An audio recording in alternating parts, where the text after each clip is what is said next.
All right, there we are. Welcome to the program. Good to have you here. I don't know why that's keep repeating every morning. I keep turning on don't loop, and somehow the damn song loops. But welcome to the program. Surprised you getting here on time today.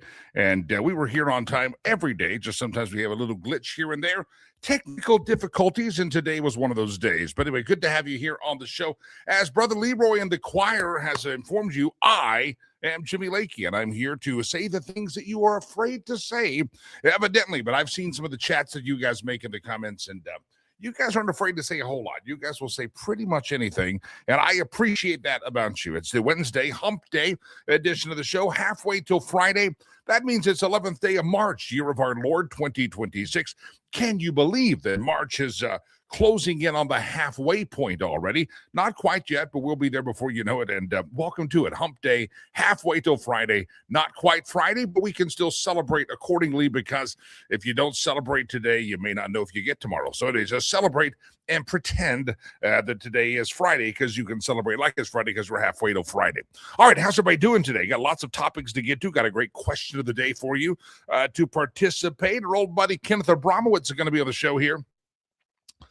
You never want to miss Abramowitz. He'll be on the program. He's been a great help with SaveTheWest.com, talking about what's happening in Iran and the Middle East and protecting America and saving, you got to save Western civilization. And that's what Kenneth Abramowitz will be with us as well.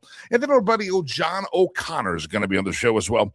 And you never want to miss an episode with John O'Connor, esteemed attorney from the West Coast area. He, even back in the day, was famed by being the attorney for Deep Throat during the Watergate era. So John O'Connor is going to be on the show as well today. So lots of things to get to.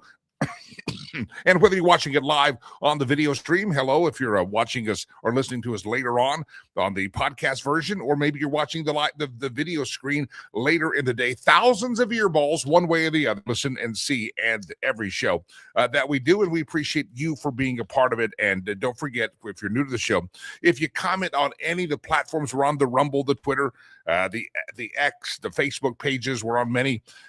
Comment anywhere. Most of those forums come right into our studio, and producer Chad will see those, and we can pop those up right on the screen. And that is your way of participating in the Lakey Unleashed streamcast, podcast, and broadcast. So don't forget that. Hump Day, halfway till Friday. All right, let me go through some headlines, and we'll spend some time on some of these topics. The Strait of Hormuz question is, has Iran gone through and mined the thing? President Trump has said, listen, you do that, Iranians, new Ayatollah, new Abdullah, new whatever you are, you do it, we're going to hit you harder than you've ever been hit before, 20 times harder than you've seen so far. And so evidently there's quite a bit of weaponry the United States has held back against Iran. And not talking nukes, so we've obviously held those back, but there's quite a bit of other kind of kinetic weaponry that we have held back, and President Trump is looking at it and says you better straighten up and fly right. There is a question, by the way, about, we bombed like 16 of the mine-laying boats for Iran. They were ships out there. Their whole goal is to lay mines, and they have been bombed, and now are submarines in the bottom of the ocean as well. So there is a slight trickle starting to go through the Strait of Hormuz. I'm understanding some of the dark ships that circle the globe. These are ships that have been stolen, pirated, maybe by Somalis or whoever. Somali pirate, you get it, Delilah. Got to take a joke when you can. They have been going through, they turn off their transponder and then try to navigate through the strait. And then there's been some ships that have gone through with their transponder on. It's about a 21-mile wide space that the ships navigate through, and a lot of the oil goes through there. I was reading something, and I may have to unpack this a little bit later in the show, that the great strategy that will be written about this battle in Iran goes back to the earlier days of this year, when Venezuela was toppled and Maduro was captured, and the United States got a good claim of its oil that the international courts had said that the American companies had access to. We got it back. And a lot of folks are saying that Donald Trump, when the scheme of history is written, it will be written in the fact that he was playing chess, and the Maduro piece falling was simply a piece to prepare us for the action coming in Iran. And they had to come in that order so that the United States would have the oil supply that is needed. So it's a really interesting kind of commentaries. People are starting to kind of back out and look at history and say, was it mere luck, or was it just brilliant planning? in which these dominoes have been falling and these regimes have been tumbled. So we'll talk more about that, I'm sure, as history writes us. One of the things that bothers me about the Iranian coverage is that we're practicing these Democrats and media types like the war must be lost. We're 12 days in. It took us, 28 days or something to see Iraq fall when we decided to go after old Saddam Hussein. We're 12 days in, and people are declaring winners and losers. This is what gets America, and I'll just stick with America, it gets us in trouble, is that we don't oftentimes view things even more than we view it one day at a time. I was watching this morning, and it's a show that I like on the Business Network, and they were talking about every 15 minutes. The guy said, oil is down to $83. Oil is up to $85. Who cares? And those are small micro dips in the market, and it's an overall pattern that really is what matters. But people get their panties up in a bunch, or they get their jaws up in a tizzy because they just can't figure out these very, very micro things, as if that is the determination of where we're going. And you got to be very careful judging war on the micro. You've got to back out at least some kind of a macro, and you've also got to be very careful to judge so many things on a micro. You got to kind of back out big picture. Does it matter that oil goes in one day from 80 to 115? Maybe, but maybe not if it's going to come right back down and something caused it. And it's overall, these are small blips on the radar. So it frustrates me. And this is another reason I think that cable news, whether it's business news and or political news or whatever, is oftentimes not good for America. It's not good for you because you're getting caught up in the micro details of daily life, which ultimately are not the things that declare whether you're a winner or loser. Imagine if on a day-to-day basis you have someone walking around with a microphone behind you, and they said, well, producer Chad he just made a wrong turn on the street. He's lost now, and he's having to pull up his phone map. Producer Chad is back on track.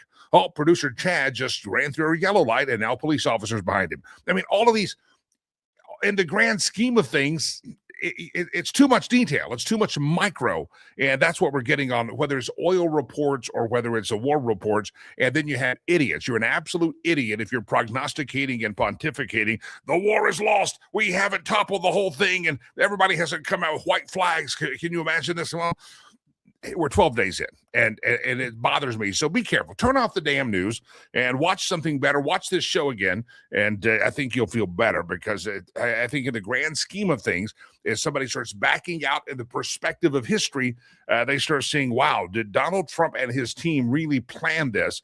That if you look at U.S. oil production and the oil that's already coming in from Venezuela, the markets may reply globally, but United States of America, we're not necessarily in a precarious situation by the closing of the Strait of Hormuz, because we have other sources. And so it's, again, we want it to be open. It needs to be open internationally. Oh, it also talked about taking out Venezuela, and now Iran. You have now put the squeeze on China and Russia. And we've talked about this.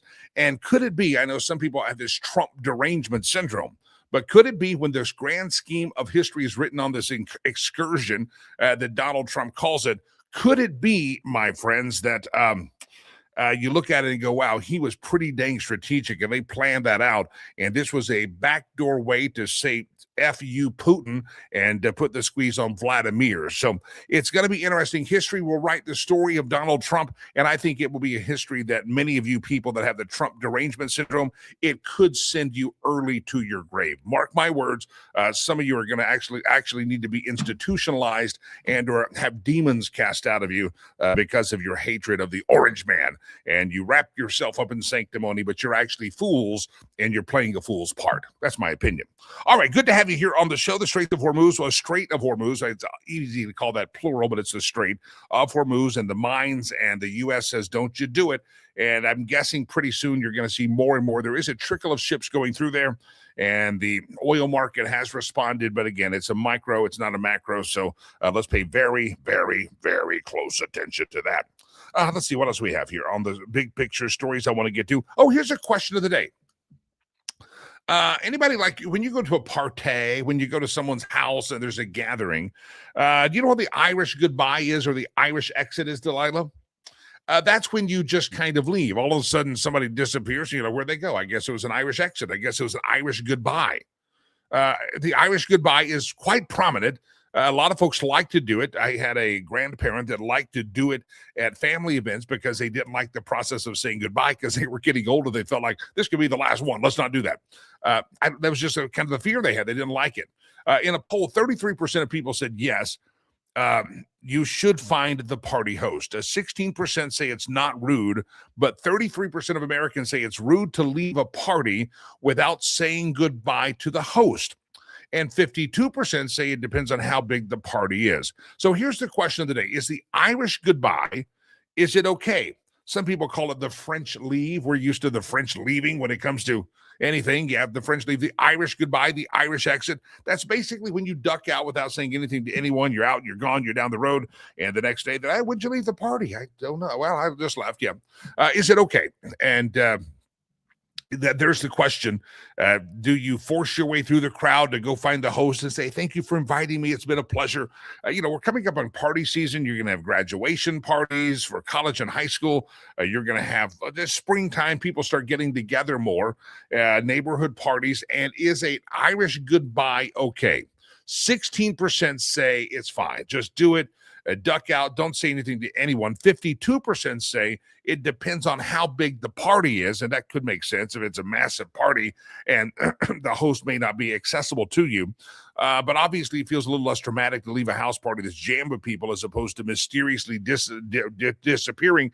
If you're like at a board party or a board game party or a wine club party or whatever the ladies like to do, Panera parties, I don't know, and you just kind of slip out. Some say the cutoff for saying goodbye without being rude is 10 people. If there's 10 people or more, you can Irish goodbye. If there's 10 people or less than 10 people, you need to make sure you say goodbye to the host. So the question is, do you ever do the Irish exit? Do you ever do the Irish goodbye at a party? And if somebody does it to you, if you're the host or the hostess of the party, do you believe? I know it's hostess, but I said hostette. I can say it any way I want, Delilah, until you get your own show. Pipe down. Thank you. Ladies and gentlemen, if you're the host or the hostette of the show, of the party, is it okay when your guest Irish goodbye you? Do you get offended? Do you just, that's a quick question. When you leave the group, do you just Irish goodbye? Again, I've known people that Irish goodbye family gatherings, big family gatherings, granny out and she's gone. And various reasons to do that. So there's your question of the day, social protocol, because we're all about manners and highbrow behavior. Do you Irish goodbye at a party? What are the rules for doing so? And if you have someone that's going to Irish goodbye you, when will you forgive them for doing that? That is your question of the day. Do you ever do the Irish goodbye, or some people call it the French departure, the French leave, at a party on this hump day? That's your question of the day. Everybody sound off, and what are the rules? What are the protocols? And how do you keep the Irish goodbye from being rude? That's our question of the day, the old Irish goodbye. All right, lots of other stories I do want to get to. Next week, there's going to be a vote in the U.S. Senate, and it's going to be a vote on the Save America Act. This is the act that simply would require voter ID in America. In America, you got to have the voter ID, right? Well, Democrats don't like it, and evidently some Republicans are afraid to take a firm stance on this. And this is going to be very, very interesting. We'll go to a guest here in just a moment. But I want you to follow this. This is a way that you might want to get involved. And the Republican Party might want to wake up and realize why it is that so many people think they're jacked up bunch of people. And we're not very happy with them most of the time. John Thune evidently is going to schedule a vote on the Save America Act. Let me get this right story. I have the wrong link there. On my monitor. Yeah, John Thune's going to schedule the Save America Act for next week. They announced yesterday it will likely fail because if it requires the 60-vote threshold. John Thune told the Washington Examiner, we're discussing the manner and process by which it comes to the floor, but his intention to have a vote on it up next week. He declined to say whether the bill would require 60 votes to pass, as most Senate legislation does, but reiterated that there's not enough Senate Republicans support for a talking filibuster for the bill to pass without the 60 votes. The Save America Act requires voter ID and proof of citizenship, and Thune said, yesterday, we don't have the votes to either proceed to get on a talking filibuster nor sustain one if we got on a talking filibuster. The House Freedom Caucus on Tuesday regarding the comment says if Thune plans to kill the Save America Act by bringing it to the floor at a 60 vote threshold, he isn't fooling anybody. Americans don't want performance theater. They want at Senate GOP, that is the Senate GOP hashtag or handle on the Twitter or the X, to actually fight for them. So, ladies and gentlemen, if you are one that thinks the Save America Act is reasonable and requiring people to have proof of citizenship to vote and to be registered to vote, then you might want to call John Thune's office and let him know, call the Senate switchboard and tell all Republicans to stop being cowards. John Thune also quoted as saying this: I understand the president's got a passion to see this issue resolved, as we all do. I'm the one who has to be a clear-eyed realist, though, about what we can achieve here. John, what you can achieve is more than you ever wanted to achieve if you weren't such a limp-wristed, pansy-ass leader. Take control of your caucus if you can. Now, I know he's got people like the senator from Maine and that Murkowski dip crap from Alaska. I know he's got people out there, but you got to put some pressure on him. President Trump can put some pressure on him. The people need to put some pressure on him, and you need to let these people know that asking for a voter ID is not a bad thing, and blowing up the stupid rules of the U.S. Senate where you raise your pinky in the air and think you're better than everybody else. I'm sorry, we don't buy that crap anymore. Most of you are a bunch of corrupt politicians that should wear name badges on your jackets so that we know who's bought and paid for you, like a NASCAR driver. John Thune, who's bought and paid for you? Lisa Murkowski, who's bought and paid for you? Mitch McConnell, if you weren't drooling and crapping yourself and blacking out, we could probably learn who's bought and paid for you. The problem is the U.S. Senate is made of a bunch of limp-wristed cowards, and you need to let all of your Republican senators know that they need to pass this Save America Act. I don't care what trickeration, I don't care what play call you have to make. You got to do something different and get that Save America Act passed because I've got a story here. Department of Justice prosecutor says tens of thousands of non-citizens are on the voter rolls. I'll talk more about that here in just a second after we talk to Kenneth Abramowitz about saving America. I'll get to all of that because if you think the non-citizens aren't registered and the illegals aren't voting, then I've got a bridge to sell you somewhere that, yeah, you pick it. I'll sell that bridge to you. All right, ladies and gentlemen, Save the West is a great organization started by our buddy Kenneth Abramowitz. It's always a pleasure to have his expertise and his insight here on the show. Thousands of earballs will hear this show and learn on the show from the podcast and the re-airings of the show and the live stream as well. So please sit back, take notes. Professor Abramowitz is in the house. Kenneth, welcome back to the show, sir. Thank you very much, and thanks for the promotion. I always wanted to be a professor, and you just made me one. You're welcome. I do that. I hand out accolades like honorary doctorates here. I just you get one, you get one. I'm like Oprah in cars. I do it all. Kenneth, let me ask you this question, Mr. Abramowitz, is that I've been thinking about this whole Iranian action, and I've been thinking about it, day to day. Are we winning? How many missiles are they attacking and stuff? But I started going up higher up, let's say the 47-year altitude, 35,000 feet. And it's really struck me as, why is it? How did we get to the place where 47 years this tyrannical, terroristic, satanic regime terrorized and killed Americans, and every other president kicked the can down the road, never really solved the problem, from the holding of hostages, the bombing in of the Marine barracks in Lebanon to, the USS Cole, all these things for 47 years they've terrorized us. How is it that we ended up 47 years of kicking the can down the road, and why was everybody else afraid to do what Donald Trump has been willing to do? Well, I call our current predicament or situation World War III, and it's reminiscent of World War II. Our recent ancestors, kicked the can down for the road for about 10 years, while Japan rearmed and Germany rearmed, and way in excess of the Western countries. So you knew there was a problem coming, and no one did anything until Pearl Harbor. So now this is typical of democracies. Democracies are run by consensus and do not perceive threats until they're like right at the doorstep. And so just as in World War II, our grandparents didn't do the job until they did the job. And then 4 years of unconditional surrender. And now we waited 47 years, which is worse than waiting 10 years. But the reason, again, is that our governments never educated our population as to the nature of the threat from Iran. So therefore, people didn't know about it. And they just went about doing whatever normal people do during the day. But our leaders didn't want to educate us, because if they educated us, the people would say, oh, thanks for explaining that Iran's run by what I call an Islamo-Nazi death cult, and they promised to kill everyone in America. Thank you, Mr. President, for telling me that. Now do something, do something. Yeah. And that's why the presidents didn't educate us, because they didn't want to do something.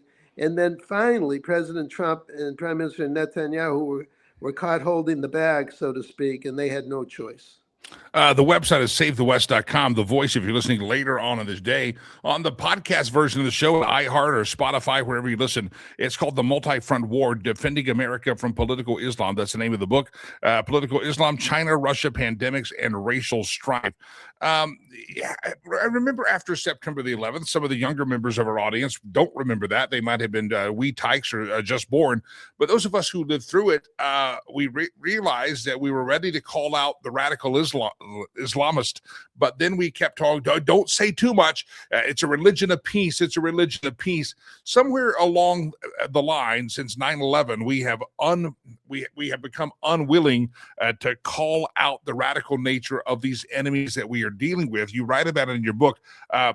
We have to be defended against political Islam. Is our own desire as a politically correct culture to be politically correct and sensitive been unwilling to call what needs to be called evil because we don't want to offend someone that's a peaceful person? Yes, what you described is half of the issue. The other half of the issue is that our foreign enemies know our weaknesses. Our enemies understand us more than we understand them.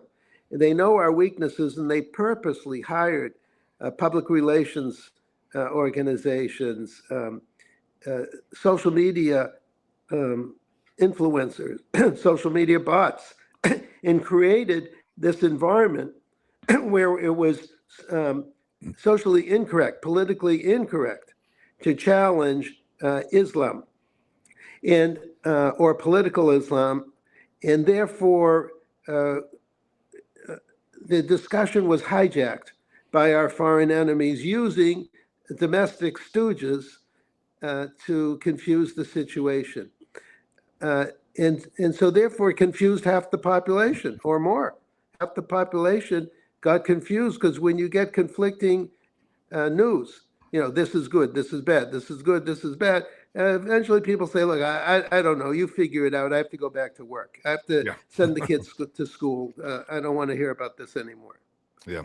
Again, the voice of Kenneth Abramowitz. There's a part of that subtitle of the book called Pandemics I want to get to in a second. Off topic of Iran, because today is 6 years since the day of flatten the curve and the global pandemic was 6 years ago today. But before we go to that other topic, because you write about that in your book, and we have to defend America against that nonsense, this new Ayatollah, we haven't seen him. He's probably hiding, probably has a target on his back. Some people say he may be injured. Some speculation, maybe he's not even alive. Maybe we don't know. Give me your thoughts about the son of the deceased Ayatollah now becoming the Ayatollah. And isn't that just a slap in the face of everything they said they stood for in the 1979 takeover and the theocracy? This is just another two-bit family wreaking terror on people. Well, bad guys are full of hypocrisy and lies. So this is not par for the course for a criminal organization. But just pretend we were back at 1 or 2 generations, and I had told you, pretend that Hitler was dead. He killed himself, but there's a mini Hitler. Hitler had a son, and his son is now the new chancellor of Germany. You would say, well, what do I care? You got to get rid of all the Hitlers and the big Hitlers and little Hitlers and the criminals around them. And because that was a death cult. The Nazis were a death cult. So when you're dealing with death cults, you have to kill them. I mean, I wish there was an alternative. I wish there was some negotiated path, or I wish that someone else would come and say, "Oh, I'm not part of that." By the way, it happens 1 in 1,000 times, and it did happen in the Soviet Union. Soviet Union was the death cult, and Gorbachev came along, and suddenly started behaving like a normal person. Um, and we did try to negotiate with him. He ended up leading to the demise because when you have a half a bad guy, he's still a bad guy. But he realized the system was no good and he tried to reform it. That happens 1 in 1,000 times. But the other 99+% of the time, it's just the next Hitler, the next Hitler, the next Hitler, the next Ayatollah, and they all have to go, and they have to be replaced by, using an American term, we the people. Yeah. Two more questions here for you. One regarding Israel and Iran and the battle that we're fighting there. We keep hearing that Iran's military has been depleted. There's the airspace is total control. And yet we read another story about this headline from Fox News: barrage of cluster bombs hit Israel as Hezbollah and Iran team up. I guess the question that maybe to simplify this is, where are all these commands coming from? Do you think there's centralized command left in Iran? Or are these Hezbollah and Iranian attacks just simply rogue guys left in a bunker by themselves with a few munitions and say, well, we might as well point them that way? It seems like we've said we've depleted everything, control and command. Everything's depleted, and yet we still have these attacks. What's happening? Well, do bear in mind, they had 47 years to build up a vast criminal organization with layers and layers and layers of management and redundancies. So the Iranians are smart people. We should not underestimate how smart they are. So now we have to dismantle 47 years of criminal organization. So yes, so we got the first 50 people, but under that there's another 50, and then another 50, and another 50. And so we have to keep destroying the next generation, and then the next generation. The point I'm getting to is it takes time, but it will happen because our intelligence is so good, Israel's intelligence is so good, that they'll find the bad guys, and we're only blowing up 500 targets a day, and Israel's blowing up about 500 targets a day. You add the two together, it's almost 1,000 targets a day. You do that for 30 days, and that's 30,000 targets. I can't believe these bad guys are going to be there after 30 days of this punishment. Yeah. The name of your latest book, and again, the website, SaveTheWest.com. People need to go there. It's called The Multi-Front War, Defending America from Political Islam, China, Russia, Pandemics, and Racial Strife. 6 years ago today, we were told by Dr. Fauci and Dr. Birx and Mike Pence and all these people on this panel that we just need 15 days to flatten the curve because a global pandemic had arrived. And it ended up being a year plus in many states of just tyrannical behaviors, a travel industry wreck. It was an awful time in American history. And I want you to kind of reflect back 6 years, and you've written a book about saving ourselves from these global pandemics. No one's ever been really held accountable for that whole thing 6 years ago. We just kind of moved on. Politicians in America, scientists haven't, the Chinese haven't. Talk about pandemics, because you wrote a book. It's part of your book. I monitor 7 forms of warfare. Kinetic, of course, that's what we were just discussing when things blow up. Chemical, biological, which I'll get to in 30 seconds. Cultural, you, me, everyone listening, we're all cultural warriors. We fight with our words. Number 4, economics, dollars. Number 5, lawfare, legal warfare. Number 6, demographic, and 7, cyber. So you asked me a question about the second form of warfare. That, by the way, that was in no particular order, but let's discuss chemical and biological. The Chinese Communist Party killed 1 million Americans with COVID and killed 1 million Americans with fentanyl over the past 10 years. 1 + 1 = 2. Yeah. 2 million people dead. If they had blown up Phoenix, just pretend, then we'd be in a war. We would be in World War with them. But because they killed the 2 million people slowly over time, we don't really know that the Chinese Communist Party declared war on us through COVID and fentanyl. Now, 6 or so years ago, at that time, President Trump said the Chinese are responsible and we're going to sue them for this is now legal warfare, we're going to sue them for 7 trillion, that's with a T, dollars. And like 2 seconds later, some spokesperson for the Chinese government said, if you actually expect us to pay $7 billion, we're going to go to nuclear war over that. And that was the last time President Trump mentioned 7 trillion and the last time they mentioned nuclear war over this.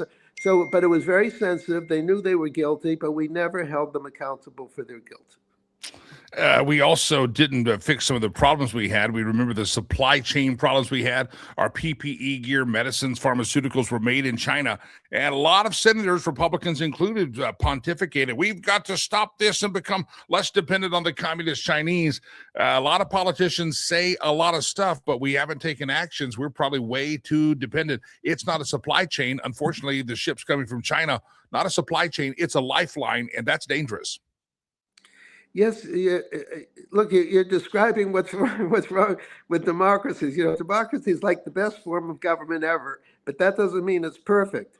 And one of the problems we have is when we have too much dependency on China, whether it's for pharmaceuticals or the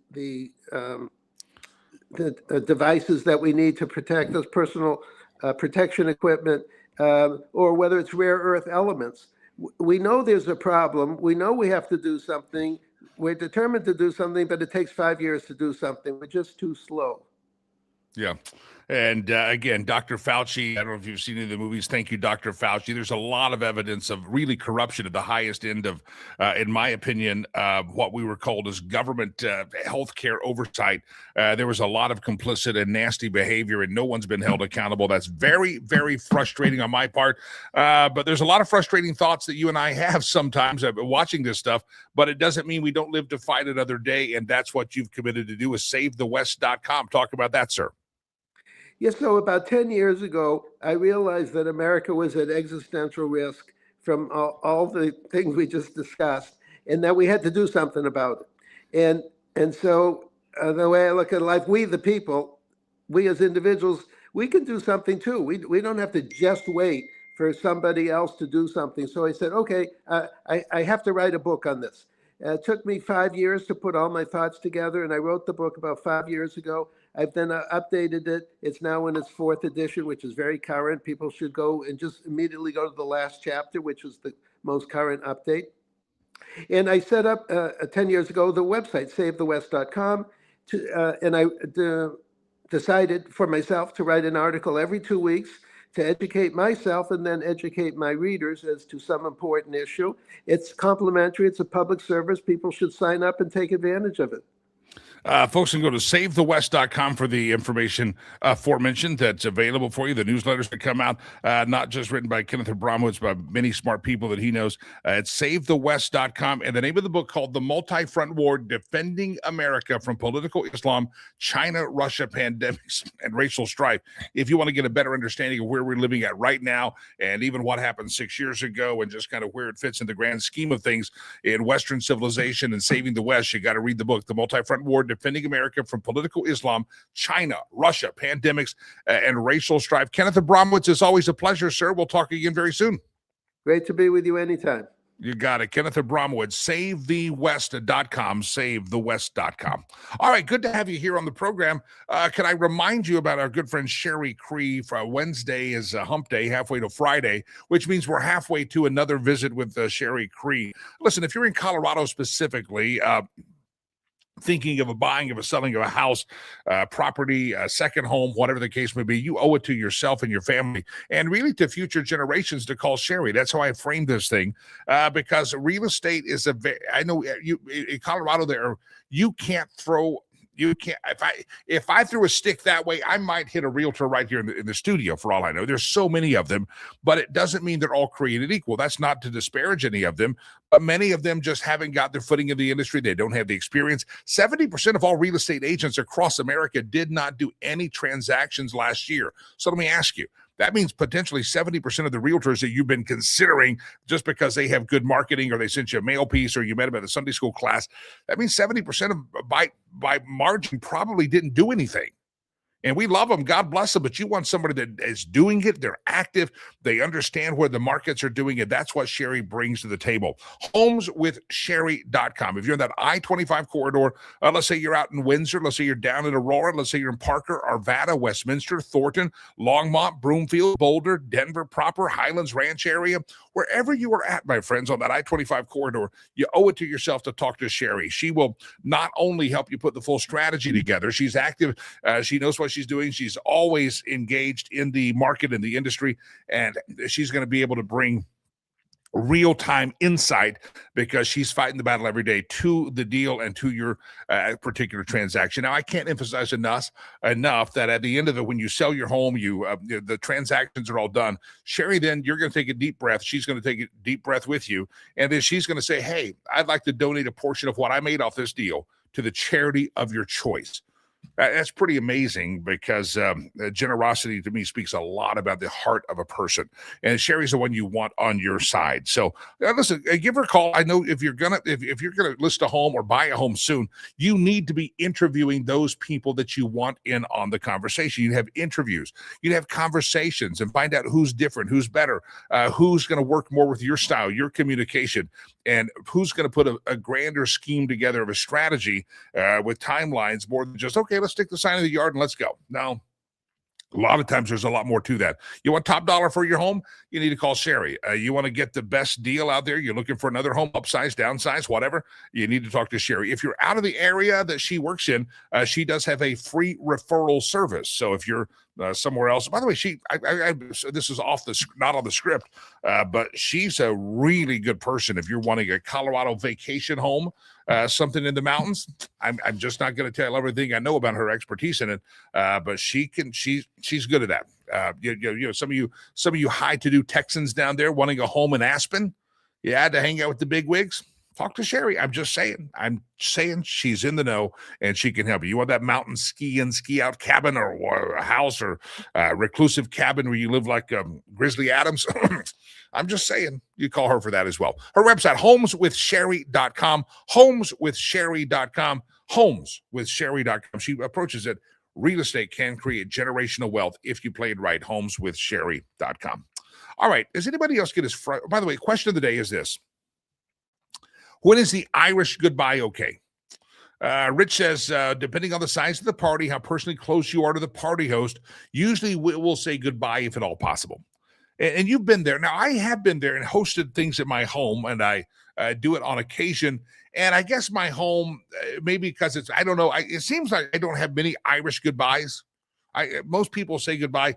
If I'm at someone's home, I will do my best. Now, if it's too massive of a party, if it's like 50, 60 people, a big kind of a cocktail reception, I'm not going to do it. But if it's a home party, I think that becomes a different deal. If you are, Roger just said, leave us recluses alone. No, I'm saying Sherry can help you find a place to live like a recluse. She can also find a place to live on the town square in Aspen. She can find those places for you. It takes all types. That's what my mama used to say when I'd say, they're stupid. It takes all types, honey, she would say in her southern accent. Yeah, I don't know if it really does take all types, but she told me it did, and I had to behave myself. Roger says, leave the recluses alone. Oh, believe us, you're so far away out there, you recluses, we can't even find you on the map. All right, yeah. I would say how many of you are living off the grid, but they're all on the internet right now, so I guess you're not all off the grid. I was on a topic here. I was on a great topic. I totally distracted myself now. I've totally distracted myself. Oh, the Irish goodbye. If you're at a reception at a ballroom or a kind of out in public thing, a staff party, I don't know, a rehearsal dinner party, and it's a public forum, I think that's easier. Now, if someone is hosting you in their home, I think there's a little bit more obligation to say, thank you, I had a great time. And even if you don't mean it, I thank you, this sucked. No, you wouldn't say that. I'm just saying, I think there's the obligation there. It's not just the size of the party. Tell me I'm wrong, but don't say it too loud, Delilah, because you work for me. I think it's not just the size of the party. Am I right or wrong that it could be the location of the party?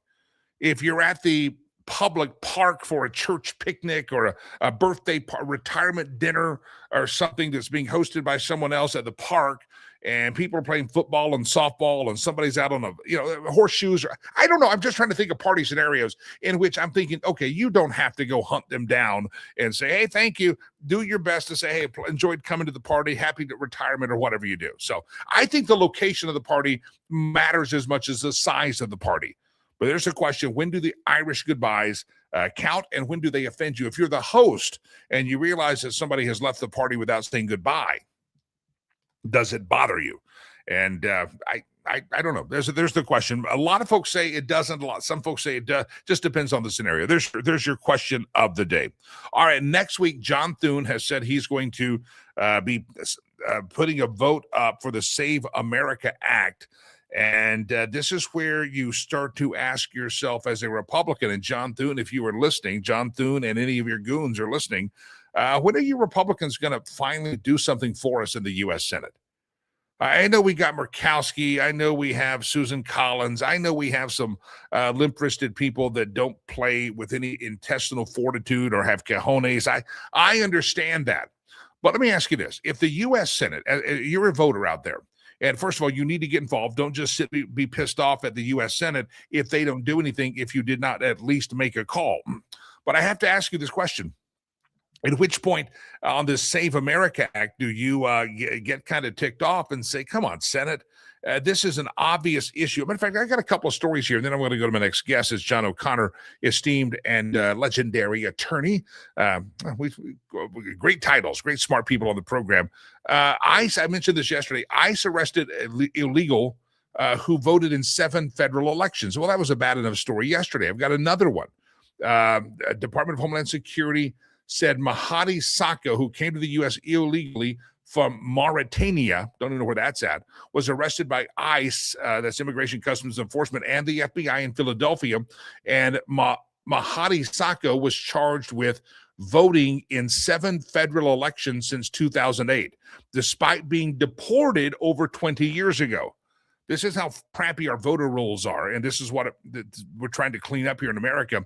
Mahdi Sako came to the United States illegally from the African country of Mauritania, was arrested by the U.S. Immigrations and Customs Enforcement and Philadelphia FBI in Philadelphia, been charged with voter fraud. He came here illegally, has actually been deported before, but he's here and he's still casting ballots. According to the statement from DHS Secretary, this criminal illegal alien committed a felony by voting in federal elections dating back to 2008. Our elections belong to American citizens, not foreign citizens. Congress must pass the Save America Act to secure our elections. So you have this arrest. You're like, well, that's horrible. By the way, I go to Africa a lot, and I've never heard of Mauritania.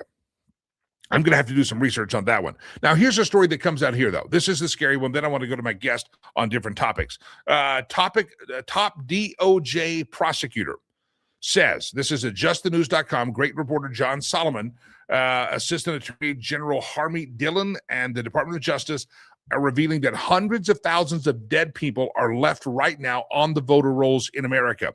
The top Justice Department prosecutor for civil liberties and voting rights, that's Harmeet Dillon, tells Just the News that her ongoing review of state voter rolls has proven tens of thousands of non-citizens made it into a position to cast ballots, and that hundreds of thousands of dead or departed residents were not properly removed from the state election systems. This is why the Department of Justice has been suing states to get a hold of their voter rolls to kind of see who they have on there. And it's even been some red states that have fought this. They don't want to reveal their voting rolls. Harmeet Dillon says it's really frustrating that we're being prevented from doing our job. Dillon gave an accounting of the initiative disclosing during a wide-ranging interview on a television show that 16 states have turned over their voter rolls to the DOJ. 29 are facing litigation to compel them to turn over their voter list. But she says from what they have reviewed of just the 16 that have already turned over their voter list, that there are hundreds of thousands of non-citizens, both alive and dead, still on the voter rolls just in those 16 states. And yet John Thune can't muster up the courage or the leadership conviction to get these other senators, and the Republican Party, let's say, can't get the muster up to pass the Save America Act to require this voter ID and proof of citizenship. You got about a week. Thune says they're going to vote on it next week. If you ever worked the phones, You might want to call the Republican switchboard of the Senate, and let them know they need to pass the Save America Act and put the pressure on people like Thune, Susan Collins, I'm guessing Murkowski. And again, this filibuster thing, I think, is I appreciate the great cooling down period that you have, the saucer and the hot cup. I understand the analogy there that the Senate's supposed to be, but at some point, the people's business has to come first. And this is something that's an 80-90% issue in America. Should illegals vote in America? And be, no, they shouldn't do that. Well, but the politicians in D.C. don't give a damn what you think. It's only what they think, and they just want to make sure the elections are going the way that they want to go. All right, ladies and gentlemen, no further ado, let me bring in John O'Connor. I'm going to give you a website, a couple of books he's written, and a podcast you want to listen to. Very interesting fella, and he's also very smart. And that's why we always have him on the show. And not just that, he's handsome. And we bring John O'Connor onto the stage, esteemed attorney John O'Connor. Welcome in, sir. How are you? Good, Jimmy. I like the handsome. That helps me. Pass the word. Put it on your resume and on your website, sir. That would be I'll tell my wife. Yeah. If she doesn't know John, what? Just remind her how handsome she thought you once were. John, first of all, sometimes at the end of an interview, people get to kind of plug a book or a website, and the stuff that you do is so fascinating in its history, and it pertains to where we're at today with partisan biased journalism. So I don't want to bury the lead. If folks want to understand how we ended up here with a media that can just declare victory on a war that's 12 days, defeat on a war that's 12 days old, and has Trump derangement syndrome, and you're like, how did we end up with this craziness of news channels and fake news and real? It's a mess. It all started back in those Watergate era that you lived through, and I want you to push your website and the book, because people need to understand how we got where we're at. Jimmy, sure. My website's postgatebook.com, and the book, the main book to read is Postgate.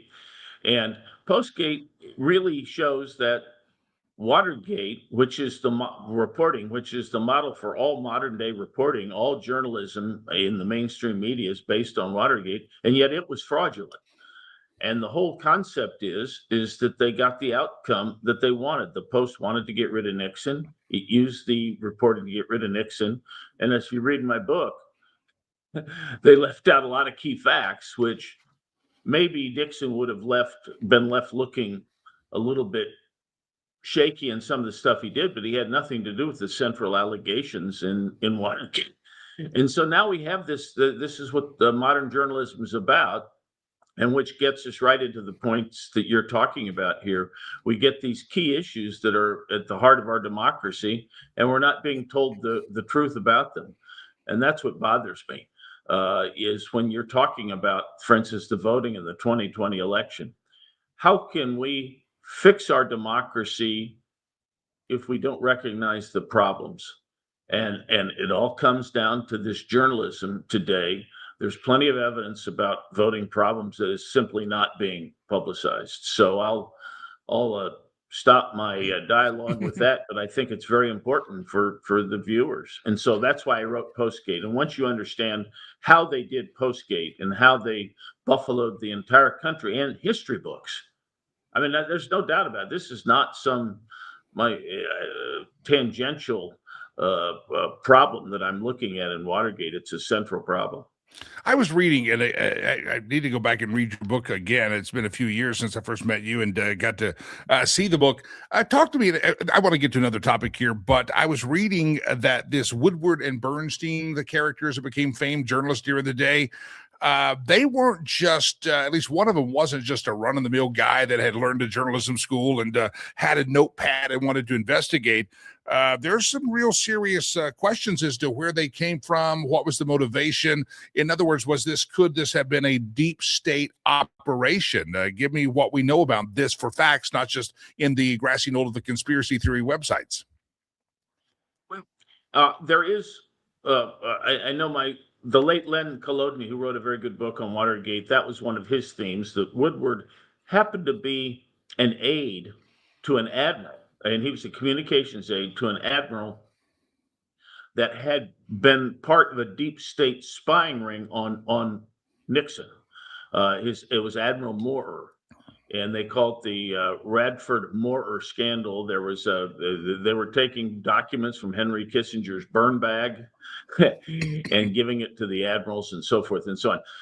All that said, it's very intriguing, but what I would say is it's ironic, but that spying had nothing to do literally with and they had infiltrated the White House. This military spying ring had nothing to do with the CIA, who'd also infiltrated the White House and were passing information on, among other things. They're doing much more than that. They're using the White House as a cover for their dirty tricks that were illegal in the United States. But it just so happens Woodward had some glancing involvement with the first, but the second one, he really just helped cover up the CIA, mainly to help the Democrats, because if you expose the CIA, you'd also be exposing that it was the Democrats who were what they were doing on the phones that were tapped, as they were calling naughty girls down the street and arranging dinners and so forth. And that's what the CIA was listening to, and the Democrats were embarrassed about, because after all, remember, it's the Democratic National Committee that they were wiretapping. Yeah. Again, this is why, my friends, you need to understand history, because not only is it an interesting part of history. Some of you, if you're my age, you were born, but it was way too before my time. But you understand it, and then you go, oh, so what we see with the partisan journalism today, they may have more platforms on cable channels, but there's a lot of people that hang up their journalism placard on the wall, and yet they're really just hacks for whatever thing they're hacking for, and that could be a deep state agency or a political party. John, real quick, as we go through, postgatebook.com is the website, and check out the podcast there, the book there, and you will understand a lot. I was talking about, as you were waiting in the green room, about the Save America Act. John Thune has decided that he is going to put it down for a vote next week. A lot of controversy. I'm kind of critical of the Republicans going, come on, you got to figure out a way around this filibuster. I don't know what it is, but at least try to put some effort into it. I don't think, I'm watching, it doesn't seem like they're really trying that hard. Yeah, we'll put it out for a vote, but we don't have the 60 votes we needed. President Trump says, screw it. I'm not going to sign another piece of legislation until you pass this in the Senate. Give me your measured vantage point and commentary on the frustration of people like me saying, come on, it's voter ID, let's do this. And Donald Trump saying, we're going to hold everything up in America because of it. Where are we at here, and where are we at on that pendulum? Well, there's some people critical of the SAVE Act, and I understand it. They will say, and do say, that it creates a lot of logistical problems. Not everybody has documents handy. It's going to perhaps disenfranchise some people. I don't buy it. I think that the local secretaries of states can deal with this very well. And yes, there's going to be some disruption as we clean up our elections. You mentioned, Jimmy, that there were dead people on the rolls. It's very clear, and I just wrote an article about this, that in Georgia, for 15,000 people who had clearly moved out of the state and had been gone for more than a month when the election came, and when they supposedly voted, they were living in another state and were voting in Georgia. Or let's put it this way, somebody was voting in their name in Georgia. That's really the point. And how many dead people are voting these days? Vote harvesters are pretty smart. They understand this. They understand that they can use these dead or moved out names to vote. And that's what's happening here. There's no doubt about it. Our elections are being stolen. The evidence is very clear, no matter what the mainstream media says. In the state of Colorado, where I live, I know that the Judicial Watch organization has had to sue our Secretary of State because she won't release the voter rolls. So supposedly, we looked it up. A friend looked it up. Colorado is still part of the Interstate Pact, in which they kind of compare notes on voter rolls, but they don't, because that's why Judicial Watch says, yeah, you may pay the subscription fee, but you're not cleaning your voter rolls. I'll give you an example. I have a friend of mine whose son has been stationed in 2 or 3 different locations in the military, hasn't lived in Colorado in a long time, and still to this day gets a Colorado ballot sent to his parents' home, and Colorado won't remove him from the voter rolls. He's registered in other states by now. He serves in the military. He's not here. but they're still sending ballots out. You wonder how many of those ballots like that are falling into the hands of people that might just go ahead and cast them. Oh, also, Jim, that's right, and you'll find those stacking up at apartment buildings. That's one of the problems. They don't always get returned to sender. But the other question is that you raised by that is, why would you be sending out these ballots in the mail when the party doesn't request them? It used to be not too long ago, Yeah. when you wanted to vote absentee, that was a huge deal. You had to sign your life away to get an absentee ballot. And it was very tightly controlled. Now there's no control. Yeah. And of course, COVID blew everything, because then secretaries of state had the sort of license, they thought, to just send out literally millions of unsolicited ballots. And those things just gathered dust unless they were picked up by a harvester. So if you know somebody in the post office and slip them a few bucks, you can get thousands of ballots that you can vote, and nobody's picked them up. Yeah. When I moved to Colorado 20 something years ago, it was a purplish state. We were coming out of a Democrat governor. Then we elected Governor Bill Owens, Republican. It was kind of really purple, kind of a moderate libertarian type state. You know, don't tread on me. Both parties pretty free and independent. Colorado during that time has gone to all mail-in ballots. There are no polling places you can go. They're going to mail a ballot to you whether you request it or not. I just find it interesting that a state that went from kind of moderately red, purple, blue has now become as radical as Gavin Newsom's California. We declared ourselves an abortion tourism state. Our legislature was just trying to do legalization of prostitution statewide. We have become, there's not a statewide elected Republican official in several elections, and it all just saying happened about the time we went to all mail-in ballots. Suddenly the other side was no longer heard. That's right. And when you see the actual mechanics of this, number one, you don't have single day voting anymore, and that's a big deal. So there's plenty of time to get out and do things. But for example, and this was more documented in Wisconsin because of the change in the procedures, but how do people in nursing homes vote? Well, people come in and help them vote. Now, who is it that's helping them vote, and how are they voting? In Wisconsin, oddly, the nursing homes voted 95% for Biden. Were they really? Were those voters really casting 95% of their votes for Biden, especially in that part of the demographic, which is fairly conservative? Yeah. So you know there's fraud. There's fraud, and it's organized, and one party does it and the other party doesn't. This is a 80% issue, voter ID. It polls very well. Yet for some reason it's gone through the House. The Senate is John Thune. The Republicans say they can't find a way maybe to get it through. They haven't declared how they're going to vote, but they're going to vote next week. President Trump, back to the original thought, says, I'm not signing anything else until you get this done.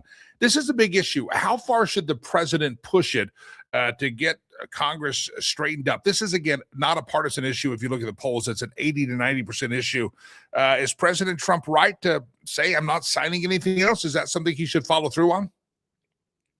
Yes, it is. I mean, he's a great bluffer. He may not follow through, but that may actually get people to do something. Here's why it's so urgent. It's so urgent because he feels that there's a good chance he can lose the House in 2026 in the midterms. And so he needs to do it now. And I think he should be applauded for doing everything he can to see if he can get this thing passed now. I'm not betting my money that it gets passed. I'm a great cheerleader for it, but I see what's happening here, and there's going to be a lot of obstruction on this one. Is there, it used to be, say, call your senator and let him know. You think the U.S. senators really care? Is there a threshold or a number that would actually get somebody's attention at the U.S. Senate if the phones and emails came in? Or are they just an island unto themselves and totally insulated from what the constituents of America, 80% of Americans, think about voter ID? Does it matter anymore to call your member of Congress? Sometimes it feels like it doesn't. Yes, it does, but it's got to be strong enough. They have to feel that this is a big issue and not what I'll call a standard issue where they get mail in. They say, that's just a bunch of MAGA people. I'm not worried about them anyway. If it looks like it's more widespread, if what's coming in looks more purple than it does red, then I think it's going to get their attention. Yeah. When my members of Congress see Jimmy Lakey, they're like, yeah, we know what he thinks. It's easy. But if they see somebody that is not necessarily known for their MAGA and or conservative politics, somebody that maybe is, and this is where Democrats have to stand up to their own party. We've seen the polling number that you guys want this as well. Don't let your Trump derangement syndrome get in the way of not letting common sense legislation pass. And that's what we're kind of banking on here, is that they stand up against the radicals in their own party. That's right. That's right.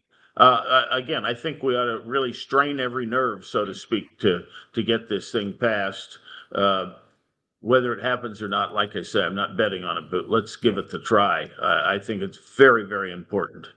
Be polite when you call everybody, but I would also call John Thune's office and let him know that he's in charge. He can figure out, and he's the leader of the caucus, and he's got to get some action here. Call John Thune's office. Be polite and tell him to man up, stand up.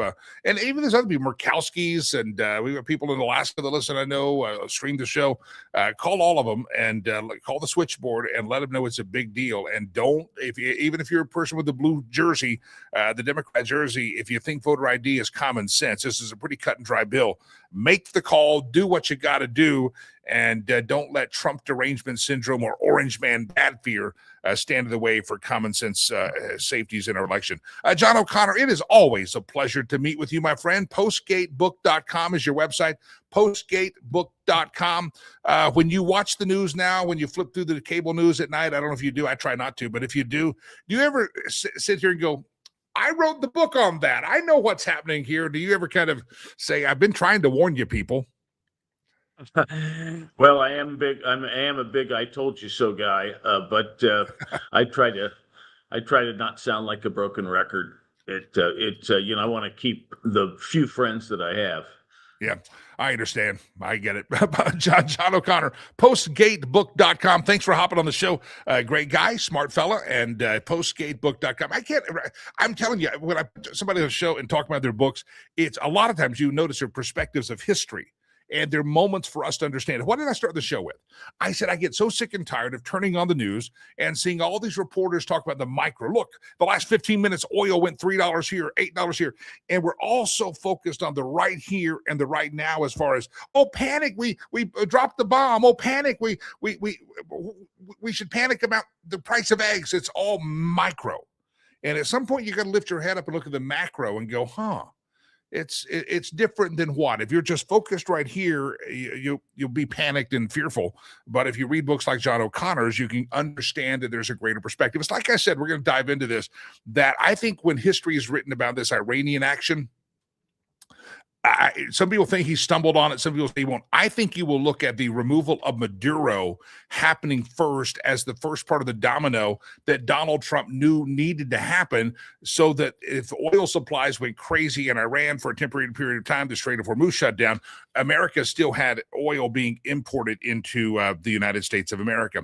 And then as I was studying this and kind of looking at this chess game, and some people say, Donald Trump's not smart enough to play chess. Maybe not, but it looks like, I think when history is written about this, you're going to see it's a bigger picture story that in January we took out Maduro, got the oil flowing, and that set up the ability. I think you would have a far different picture in right now in Iran had we not done the Maduro action. I think it's a bigger picture. Again, get out of the micro and get up into the macro, and I think that's going to be something that will help you not get into the panic mode and the frustration mode, and know that when you're watching the evening news, CNN or Fox News, they are focused only for the most part on the micro, not the macro big picture. And that's why you're always in this anxiety and always in this fear, because they don't have a plan. Look at this. We did this happen today. Yeah, but you can't take today only as the end all be all and the reporting mechanism or the measure by which you judge success. And that's where I think we get stuck into the cable news crap. Turn the stuff off and let their ratings go to hell in a handbasket, and maybe it'll save your sanity as well. The Oh, by the way, I was reading when I was studying this and doing some reading on this. We heard this talking point. Well, that Venezuelan oil, it's very thick and dirty, and we don't really want it that bad. We didn't want it because we don't have the refining capability. Did you know if you ever repeated that and you said that and you did not do your research on the truth of that statement, my friends, you were repeating a Democrat talking point. Anybody out there, any of your friends or neighbors who said, well, that's dirty oil, it's hard to refine, it's very thick and nasty. Did you know the United States of America has 10 refineries that are fully capable, and they were actually designed to process and refine the oil that is dirtier than the crude we find here. It was designed for Venezuelan, Mexican, and Canadian oil. It's fully wired. That's why they were created here. But you heard, our refineries don't match up for that. That's just not even good oil for us. It's really going to be a problem. No, that's a talking point that the Democrats and the left and the environmentalists put out there. Yeah, they put it out there. If you ever heard that talking point by someone who said it repeated it, they were repeating something they heard on the news by these journalists that say they're journalists, and they were actually reading talking points that probably came across in a fax machine in a newsroom and said, we'll make a newsroom. Never did any research on it. Propaganda, my friends. The propaganda puppets that sit behind the news with their coiffed hair and their veneered teeth every night on every network out there. And they try to make you think what they want you to think rather than you thinking for yourself. And you need to think for yourself independently, because just if you can think independently, then you can also come back and say, John Thune, don't be a jackass. If you can think independently, then you're a Democrat. You can say, Chuck Schumer, you're an idiot. I mean, you can do that. But some people can't think independently. They might as well be on a compounded Ghana and drinking Kool-Aid by a cult leader, because that's why they've joined. Sad, sad, sad. All right. Can I trouble you? May I trouble you for something, please? I want to do this. I got a message yesterday saying, Jimmy, I really like how you tie your charity stuff into the work of taking care of widows and orphans, as the Bible says to do. And, I take it very seriously to do that. There's ain't no quit in me. This is the legacy that I've committed. Figured I thought it was going to be I said on the introduction of a Critical Mission podcast, which we got to get that going again. My fault. I've just been kind of busy. We got to get that going again, that podcast. I thought one day be a pastor, be a preacher, be a politician, ran for office. I mean, I've done a lot of that kind of stuff.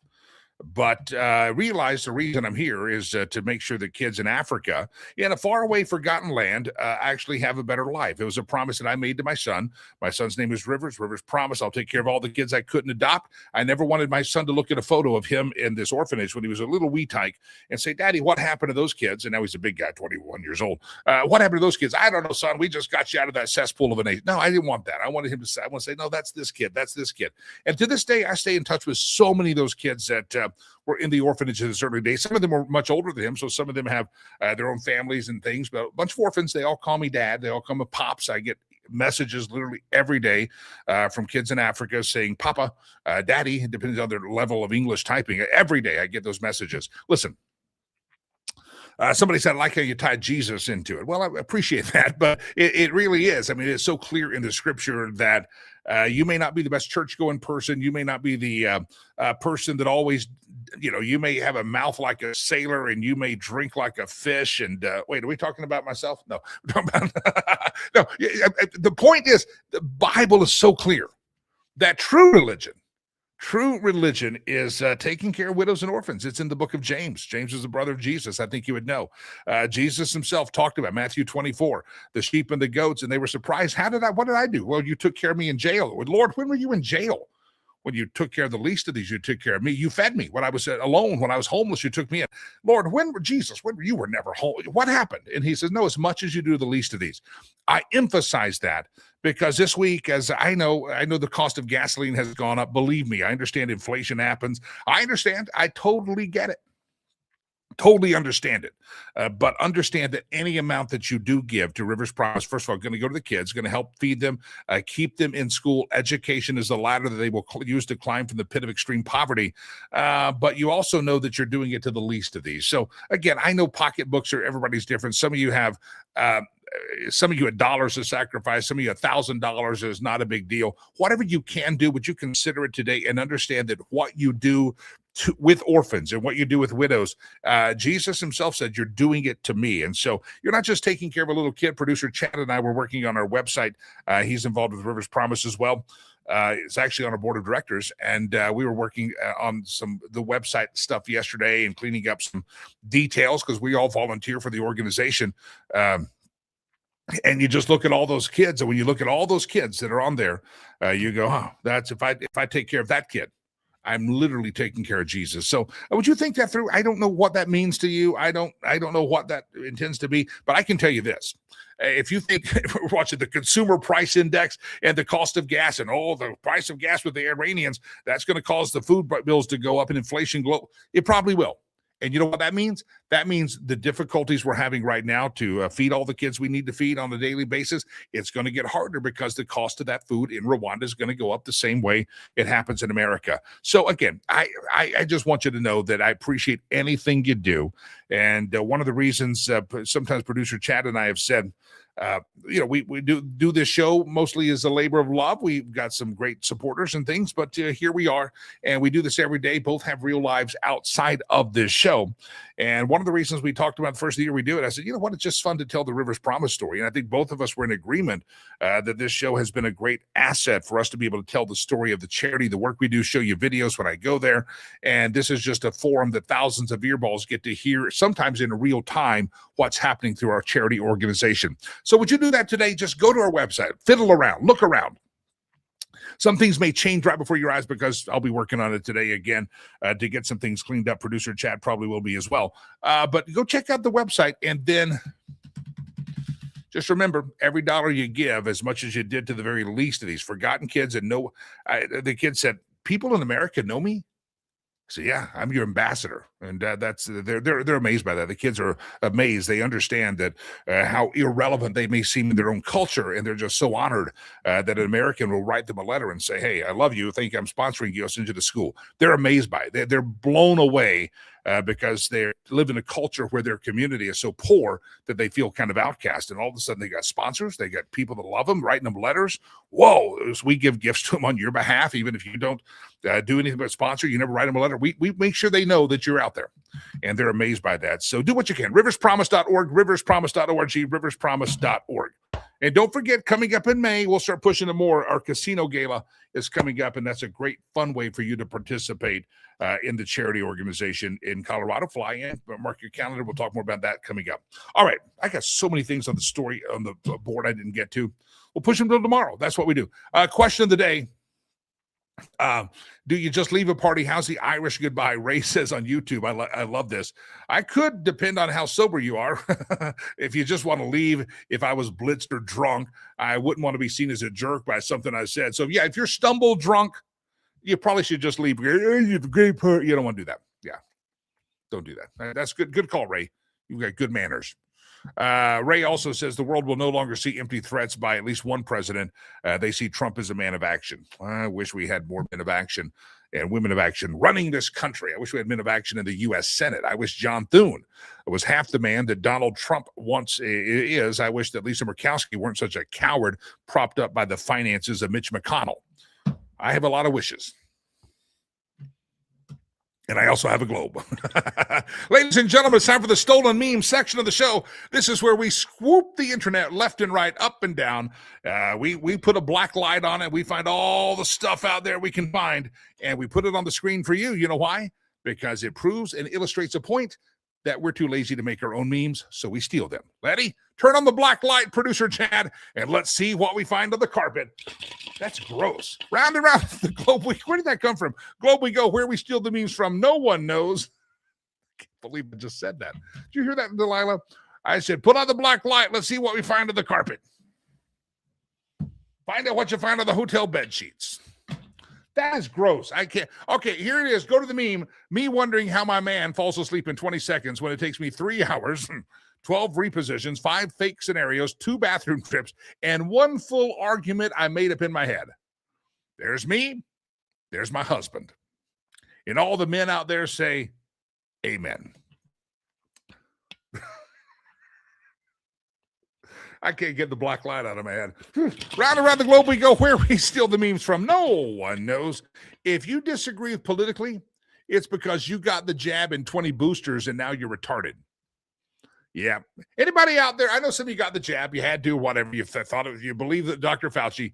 I've never found anybody that regretted not getting the jab. I know a lot of people that say, damn, I wish I wouldn't have got the jab. And by the way, why is Dr. Fauci not in jail? I'm just asking. Round and round, it may be held accountable. Round around the globe we go. Where we steal the memes from, no, we may not know. I may not be very handsome or very smart or financially stable, but I'll tell you what, I'm also not very good at golf. Every year we host our golf tournament, and people say, you're going to play golf this year? I say, no, I host the golf tournament. That's all I do for Rivers Promise. I host it. You don't want to see me golf. It's not good. Round around the globe we go. Where we steal the memes from, no one knows. I prefer, this is a sign in Texas, I prefer a hot tub to a swimming pool. Call me shallow. That's like a dad joke. Yeah, round around the globe we go. Where we steal the memes from, no one knows. There's a guy on the golf course. I called in sick yesterday to play golf. Today, 2 coworkers called in sick, telling the boss they probably caught what I have. Frickin' liars. That's funny. Round and round the globe we go. Where we steal the memes from, no one knows. There's the Supreme Leader. I feel like I order a Supreme Chalupa sometimes at Taco Bell. Is that different? It is. Okay. Iran warns U.S. it has a huge stockpile of Supreme Leaders. Ooh, you get a Supreme Leader. You get a Supreme Leader. I got to go to Taco Bell and order a Supreme Leader. And they'll say, do you mean Chalupa? And I said, no, Ayatollah. Bad joke. You can't be good at all of them. But I thought it was kind of funny. Chalupa, Ayatollah, they sound alike. Round around the globe we go. Where you steal the memes from, no one knows. My wife is heaven on earth. The acronym is my hoe, if you will. Yeah. Producer Chad, I want you to tell that to your wife and see if you're not on the couch tonight. Round around the globe we go. Where you steal the memes from, no one knows. There it is. We have been long from China. Yeah, that was some pretty good off-the-cuff stuff there. I mean, you go to Taco Bell instead of the Chalupa. I'd like the Supreme one. Oh, Chalupa? No, Ayatollah. That's funny. And the black light on the. You guys are no fun. Ray says, I can go to the Iranian restaurant and get me a Supreme Leader. So Ayatollah. All right, ladies and gentlemen, it's been a slice of heaven to be here. Don't forget the charity work we do, riverspromise.org. I really would bless my heart immensely, as we say in the South, to log on and see some great donations coming in, helping us feed the kids. We're 8 days away from another send of money, and we just got to keep sending it. It happens every week, and the first couple of months of the year are very difficult in fundraising, so any help you can give is always appreciated. Riverspromise.org. What you do today is going to be helping a kid on the streets tomorrow, and you're saving kids' lives literally, not just physically, but a lot of their life of what they ended up being. Girls literally, as they get older, realize my friends that didn't go to school are all sometimes prostitutes. Just the way it is. It's the harsh reality where they're at. Riverspromise.org. All right, ladies and gentlemen, it's been a slice of heaven. So many stories we didn't get to today. If you'd like to communicate with us after the show, feel free. We might make the email. No promises. We might. info@jimmylakey.com. That's the best email. info@jimmylakey.com. Until we meet again tomorrow, my friends, I mean this from the bottom of my heart. May God bless you. May God bless America. I am Jimmy Lakey. Peace. I'm out of here.